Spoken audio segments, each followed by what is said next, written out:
In this video, we'll investigate the election of Martin Van Buren, the rise of the Whig Party, and the impact of the Panic of 1837.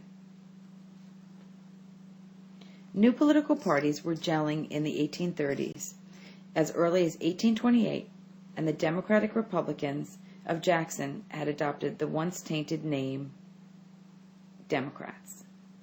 Jackson's opponents, fuming at his iron-fisted exercise of presidential power, began to coalesce as the Whigs, a new deliberately chosen group to recollect 18th century British and revolutionary American opposition to monarchy.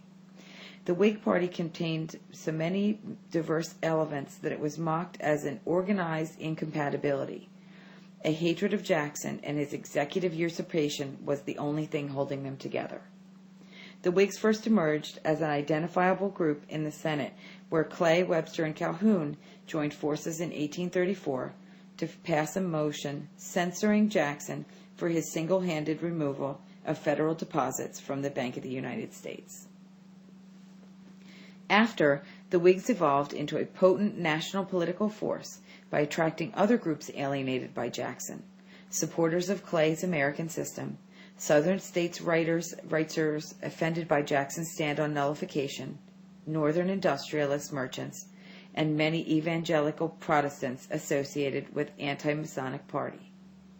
Whigs thought of themselves as conservatives, yet they were progressive in their support of active government programs and reforms. Instead of boundless territorial acquisition, they called for internal improvements and supported institutions. The Whigs welcomed the market economy, drawing support from manufacturers in the North, planters from the South, and merchants and bankers in all sections. By absorbing the anti-Masonic party, Whigs blunted much go at the democratic appeal to the common man. Anti-Masons portrayed Jackson and Van Buren as imperialist aristocrats. The Secretary of State, Martin Van Buren of New York, was Jackson's choice for appointment as his successor in 1836. Leaving nothing to chance, Jackson carefully rigged the nominating convention and rammed his favorite down the throats of the delegates.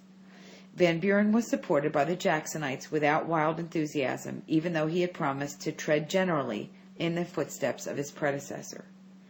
As the election neared, the organization of the Whigs showed their inability to nominate a single presidential candidate.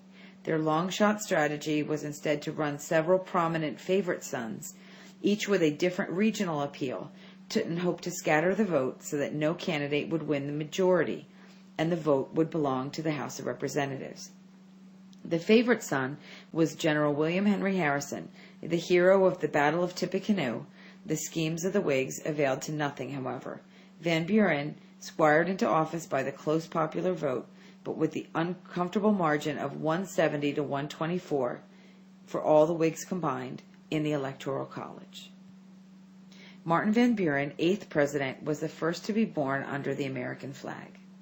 An accomplished strategist and spoilsman, the Wizard of Albany, he was also a statesman of wide experience in both legislative and administrative life. From the outset, the new president labored under several handicaps. As a machine-made candidate, he incurred the resentment of many Democrats, those who objected to having a bastard politician smuggled into office behind Jackson.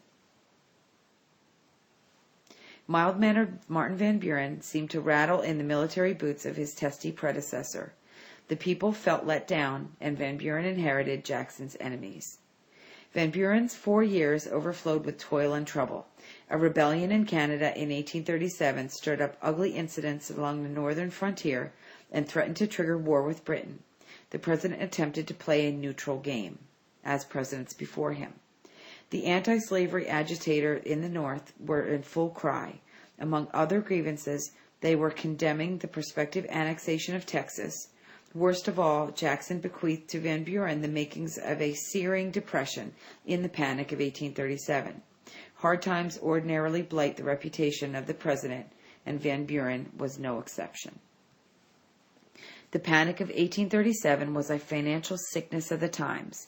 Its basic cause was rampant speculation prompted by a mania of get-rich-quickism.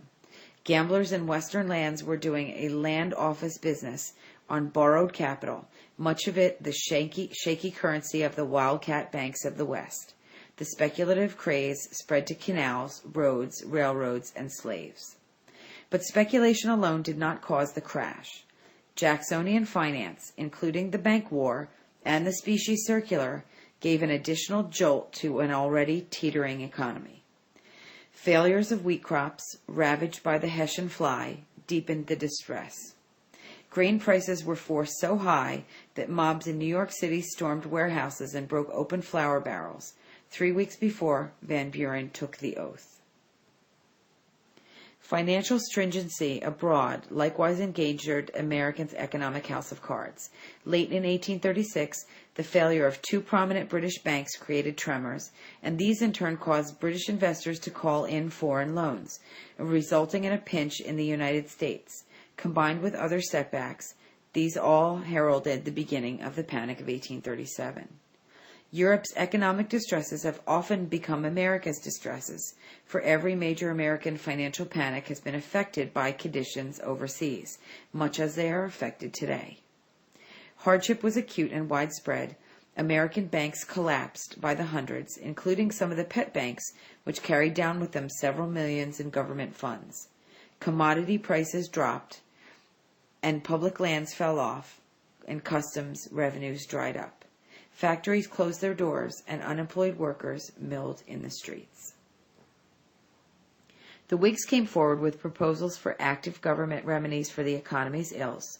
They called for the expansion of bank credit, higher tariffs, and subsidies for internal improvements, but Van Buren spurned all of these ideas. The beleaguered Van Buren tried to apply vintage Jacksonian medicine to the ailing economy through his controversial divorce bill. Convinced that some of the financial fever was fed by the injection of federal funds into private banks, he championed the principle of divorcing the government from banking altogether. By establishing a so-called independent Treasury, the government could lock its surplus money in vaults in several of the larger cities. Government funds would thus be safe, but they would also be denied to the banking system as reserves, so there would be less credit services available. Van Buren's divorce scheme was never highly popular. His fellow Democrats only supported it lukewarmly, and the Whigs condemned it because it squelched their hopes for a revived Bank of the United States. After a prolonged struggle, the independent Treasury bill passed in Congress in 1840, but was repealed in the next year. And we'll discuss the impact of the Panic of 1837 and the subsequent Depression more when we discuss it in class.